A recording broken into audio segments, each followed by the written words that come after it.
All right, so I'm going to go through my Brave New World annotations. Just a quick run through. And then I'll get into the individual pages, but here it is.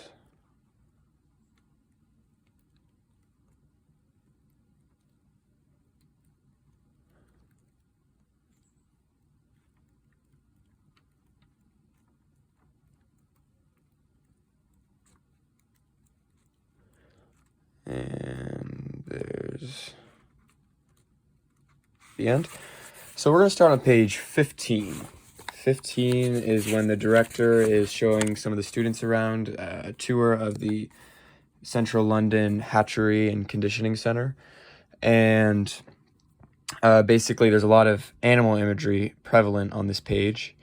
As seen in this quote, mature at 6, the elephant at 10 when considering the epsilon group. Long years of superfluous and wasted immaturity. If the physical development could be speeded up till it was quick, say, as a cow's, what an enormous saving to the community.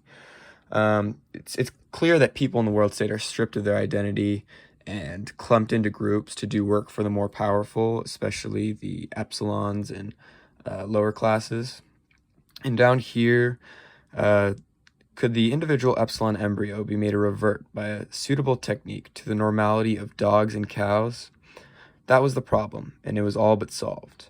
I think this quote is just shocking, considering the world state the director says that the world state are trying to modify an entire demographic of babies to literal dogs and cows. Usually when a society is trying to progress and advance, you don't see this type of dehumanization, and the world state is clearly going backwards. In their attempt to uplift their citizens and make them truly happy by dehumanizing them and comparing them to dogs and cows.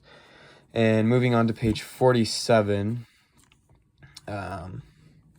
early on, I thought Bernard was a pretty appealing and relatable character, considering his views kind of line up with kind of rebuking the world state. And I noted here that I love his common sense when he criticizes the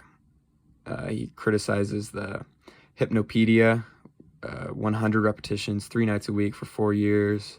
He calls them idiots. That's kind of what I was thinking of the world state early on. But this kind of showed me how society can really shape how certain people think of certain things, and this is just considered normal in this society.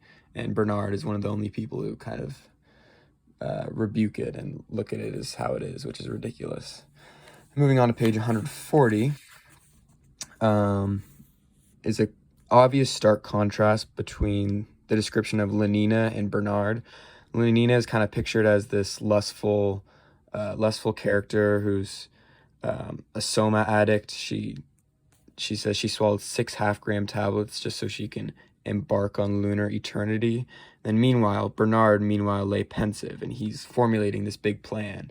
And I'm not sure if the author did this on purpose, but it seems like the males in this novel are the thinkers and the forward thinkers, while Lenina is the most prominent female character in the novel, and she's characterized as lustful and not a very smart person. Moving on to page 197.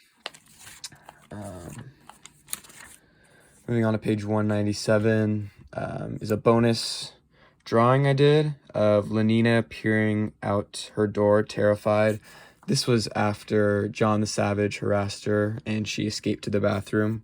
So I like to add some pictures on my annotations sometimes. So this is her like looking outside. That's her bed, but John had already escaped through that door after he had like grabbed her wrists and called her a whore. So yeah, those are my annotations. Thank you for listening.